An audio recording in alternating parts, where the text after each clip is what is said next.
हम लड़कियों से तो बच के रहना पड़ेगा आपको। पहले ड्रम में डाला, फिर गैस एक्सप्लोजन किया, क्या पता कल को बम विस्फोट भी कर दे। जोक्स अपार्ट, यूपीएससी कैंडिडेट जो कि दिल्ली में रहते थे, उनकी मर्डर मिस्ट्री, कैसे उनका मर्डर हुआ और कैसे बनाया गया ये मास्टर प्लान, एक एक करके हम हर चीज़ों को देखेंगे। नमस्कार साथियों, मैं तारा, पढ़ाकू A to Z में आपका स्वागत है। वीडियो को प्लीज़ लाइक करें और चैनल को ज़रूर सब्सक्राइब करें। तो चलिए डिटेल में समझते हैं। जैसा कि ये एक न्यूज़पेपर की कटिंग है, women's revenge, ex support and some ghee story behind a dead body.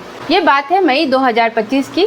Delhi के तिमारपुर के गांधी विहार में एक E60 बिल्डिंग में 4th फ्लोर पर एक लड़का रहता था जिसका नाम है रामकेश मीना। वो राजस्थान से बिलोंग करता था। पढ़ाई के साथ साथ ही उसने कुछ जॉब के लिए भी अप्लाई किया था। नोएडा से उसे एक इंटरव्यू कॉल आता है। वो इंटरव्यू के लिए उस दिन जाता है। उसी जगह पर एक और लड़की आती है जिसका नाम था अमृता चौहान, उम्र थी 21 साल। वह भी वहीं पे इंटरव्यू देने आती है। किस्मती बोलिए या बदकिस्मती, दोनों का टाइम स्लॉट भी एक ही था। इंटरव्यू खत्म होने के बाद दोनों कॉफी शॉप में जाते हैं। बहुत सारी बातें होती है, फ़ोन नंबर एक्सचेंज किए जाते हैं। फिर दोनों धीरे धीरे रिलेशनशिप में आते हैं। उसके बाद वो दोनों एक साथ लिव इन रिलेशनशिप में दिल्ली में ही रहने लगते हैं, जहाँ पे रामकेश मीना रहता था, गांधी विहार के E60 अपार्टमेंट में। रामकेश मीना अब पूरी तरह से मन बना चुका था कि वह यूपीएससी CSE के एग्जाम देगा, उसे क्रैक करेगा और अमृता के साथ ही अपनी जिंदगी को सेटल करेगा। लेकिन अमृता की दुनिया कुछ अलग ही थी। वह फॉरेंसिक साइंस की स्टूडेंट थी। उसके दिमाग में कुछ अलग चल रहा था, क्योंकि 2024 में उसके माता पिता ने उन्हें अपनी संपत्ति से बेदखल कर दिया था। जैसा कि आप यहाँ पे न्यूज़ कटिंग में देख पा रहे हो, उसमें लिखा हुआ है कि इनके पिताजी का नाम, इनके माताजी का नाम, कि उन्होंने अपनी पुत्री अमृता चौहान को उसके गलत आचरण के कारण अपनी चल अचल संपत्ति से बेदखल कर दिया है। तो इससे अमृता कहीं ना कहीं बहुत अकेलापन महसूस कर रही थी। तो इसलिए रामकेश अब उसके लिए एक सहारे की तरह था। मई 2025 से सितंबर 2025 तक सब कुछ ठीक ठाक ही चल रहा था, लेकिन बीच बीच में कभी कभी नोकझोंक भी बहुत होती थी। जून जुलाई महीने में कुछ ज्यादा ही इन दोनों के बीच क्रैक्स आने लगे, बहुत ज्यादा मनमुटाव होने लगे। अमृता को लगता था कि रामकेश जो है उसकी प्राइवेट वीडियो कुछ रिकॉर्ड कर रहा है, तो इन दोनों के बीच बहुत मनमुटाव होने लगा। एक दिन उसने रामकेश के लैपटॉप में देखा भी कि हार्ड डिस्क के ऊपर बहुत सारे वीडियोस थे, जो उनके प्राइवेट वीडियोस थे, वो बहुत सारे उसमें रिकॉर्ड किए हुए थे। अब उसे ये डर लगने लगा कि कहीं ये लीक ना कर दे या फिर इसका कोई गलत फायदा ना उठाए। लेकिन ये भी था कि उस हार्ड डिस्क में सिर्फ उसकी ही नहीं, करीब और 15 लड़कियों के भी वीडियोस थे। अमृता ने बहुत बार कहा कि आप ये सारे वीडियो डिलीट कर दो, लेकिन रामकेश मीना ने कहा कि नहीं, मैं यह नहीं कर सकता, क्योंकि ये हमारे लिए मेमोरीज है। अब उसे ये डर लगने लगा। उसे लगा कि वो किसी ट्रैप में फंस चुकी है। बहुत झगड़े भी होने लगे। फिर अमृता ने रामकेश मीना से अलग रहने की ठानी और उसने रामकेश मीना का जो फ्लैट था वहाँ से निकल वापस मुरादाबाद चली जाती है। वहाँ वह एक फॉरेंसिक स्टूडेंट थी, तो वो वहाँ कॉलेज जाती हैं, पढ़ाई करती हैं। उसने वहाँ पे बहुत सारे क्राइम सीन, एविडेंस कैसे छुपाना है, इन सब चीज़ों की वो तैयारी करती थी। वो उन सब चीज़ों के बारे में पता था। फिर अमृता ने अपने एक्स बॉयफ्रेंड सुमित कश्यप, जो 27 साल के थे, वो ही मुरादाबाद के थे, वो एक LPG डिस्ट्रीब्यूटर था, उससे कांटेक्ट किया और सारी बातें बताई। सुमित को बहुत गुस्सा भी आया और बहुत जलन भी होने लगी। फिर दोनों ने रामकेश मीना को सबक सिखाने की सोची। सुमित ने अपने एक और दोस्त, जिसका नाम संदीप कुमार था, उनकी उम्र थी 29 वर्ष, उसको भी इसमें शामिल किया। संदीप SSC CGL की तैयारी कर रहा था। अगस्त 2025 और सितंबर 2025 इन दोनों महीनों में मिलकर इन तीनों लोगों ने प्लानिंग करने की सोची कि कब कैसे हार्ड डिस्क वापस ले लिया जाए और सारे वीडियोस डिलीट कर दिए जाएं। सुमित का दिल्ली में एक रेंटल फ्लैट भी था, जिसमें सुमित और अमृता अब रहने लगे और वहीं पर बैठ के वो लोग प्लानिंग भी करते थे कि कैसे इन सब चीज़ों से निपटारा किया जाए। इधर रामकेश अपनी पढ़ाई कंटिन्यू कर रहा होता है। बीच बीच में वो अमृता को वापस बुलाने के लिए भी मैसेज भी करता है, फोटोज़ वीडियोज़ भी भेजता है। इससे अमृता का गुस्सा दिन ब दिन और बढ़ता जा रहा था, क्योंकि अमृता एक फॉरेंसिक साइंस की स्टूडेंट थी। वो एक खतरनाक प्लान के बारे में सोच रही थी, जिसे वो पूरी तरह एग्जीक्यूट करना चाहती थी। इसमें सुमित और संदीप की भी उसे हेल्प चाहिए होती थी। अब तीनों ने मिलकर एक बहुत बड़ा प्लान बनाया। अमृता ने जो प्लान बनाया वो बहुत हॉरिबल था। चाहता तो संदीप और सुमित इन सब चीज़ों से मना कर सकता था, लेकिन उन लोगों ने भी अमृता का साथ दिया और इस प्लान में शरीक हुए। उन लोगों ने प्लान बनाया एक हत्या का, एक मर्डर का, जो कि एक फायर एक्सीडेंट के रूप में इसे दिखाया जाएगा। प्लान ये था कि रामकेश को मारना है। मारने के बाद उसकी बॉडी पर तेल घी का लेप लगाया जाएगा और अल्कोहल का छिड़काव किया जाएगा।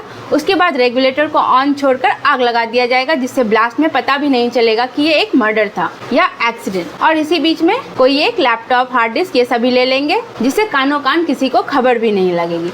तो ये था सारा प्लान, अब थी बारी एग्जीक्यूट करने की। तो दिन था 5 अक्टूबर 2025 का। अमृता राकेश को मैसेज करती है कि वह उससे मिलना चाहती है और उसके फ्लैट में आ रही है। संदीप, सुमित और अमृता तीनों मुरादाबाद से दिल्ली के लिए निकलते हैं, गांधी विहार आते हैं। वहाँ आते आते करीब उन्हें 2 बज जाते हैं रात के। जहाँ रामकेश रहता था वहाँ पे वो लोग आते हैं। सीसीटीवी में भी यह खुलासा हुआ है कि 2 आदमी, नकाबपोश आदमी 4th फ्लोर पर जाते हैं और पीछे से एक लड़की भी आती है जो कि अमृता थी, वह भी मुंह ढके हुए आती है।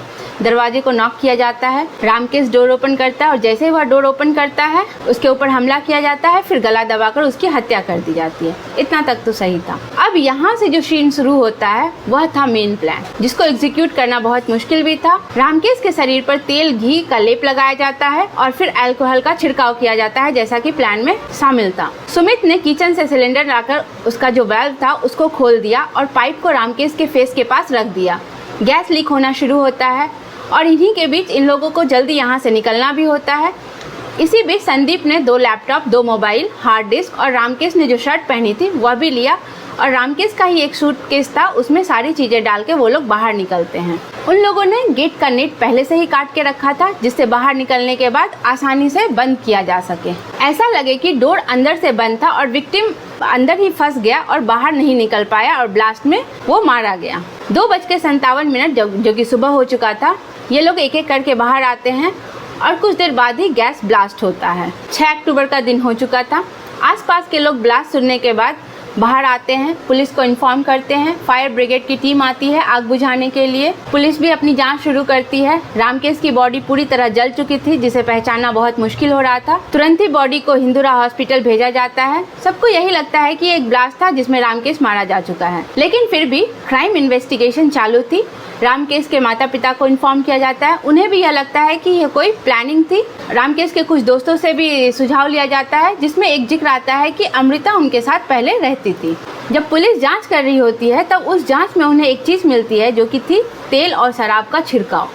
मतलब ये एक हत्या है। अब पुलिस को भी डाउट होने लगा कि ये कोई ब्लास्ट नहीं था, ये एक सोची समझी साजिश थी। दूसरा ये भी था कि डोर का जो नेट था वो काटा हुआ था। फिंगरप्रिंट्स भी नहीं मिले क्योंकि उन लोगों ने पहले से ही ग्लव्स पहना हुआ था। जैसा कि अमृता फॉरेंसिक साइंस की स्टूडेंट थी तो उसे सब पता था कि फिंगरप्रिंट्स को कैसे मिटाते हैं। अब सीसीटीवी खंगाले गए, तब जाकर टाइम मैच किया गया और देखा गया कि 3 लोग अंदर गए हैं और जब बाहर आए उसके बाद ही ब्लास्ट हुआ है। अब पुलिस जो है पूरी तरह कंफर्म हो चुकी थी कि ये कोई हत्या है, ये कोई ब्लास्ट नहीं था। अब पुलिस ने कॉल डिटेल रिकॉर्ड भी निकालने शुरू किए। दोस्तों ने पहले ही बताया था कि अमृता नाम की एक लड़की रामकेश के साथ रहती थी, तो अमृता को भी बुलाया गया। रामकेश के दोस्तों ने अमृता के बारे में वो सारी बातें बताई, कैसे रामकेश के साथ रहती थी, उन लोगों का अच्छा ये था, वो दोनों शादी भी करने वाले थे। फिर धीरे धीरे सभी तार खुलने लगते हैं। तब 17-18 अक्टूबर के बीच अमृता को मुरादाबाद में दिल्ली पुलिस लेने आती है। पहले तो वो डरी हुई रहती है, उसके फोन बंद आते हैं।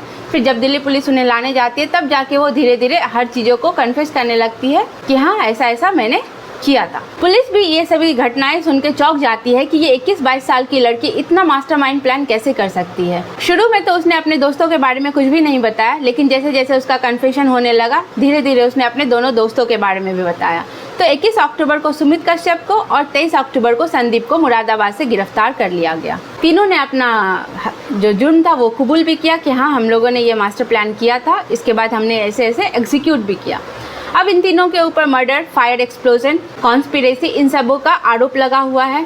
28 अक्टूबर 2025 तक ये खबरें पूरी तरह फैल चुकी थी। अब इन तीनों के ऊपर जो आरोप लगे हैं इसके अनुसार इन तीनों को अभी तिहाड़ जेल में रखा गया है। पुलिस जो है रामकेश के सारे हार्ड डिस्क को चेक कर रही है, बाकी 15 लड़कियों को भी कांटेक्ट करने में लगी हुई है, कहीं वो लोग भी तो इस साइबर क्राइम का शिकार तो नहीं हो गई। तो इस घटना से सब लोगों को यही सीखना चाहिए कि गलत काम में मत फंसिए, और अगर आप गलती से फंस भी जाते हैं तो लीगल हेल्प लीजिए। हमारे देश की कानून व्यवस्था बहुत अच्छी है, कानून आपकी मदद करेगी, आप उनका सहारा लीजिए। आपका दिन शुभ हो। धन्यवाद।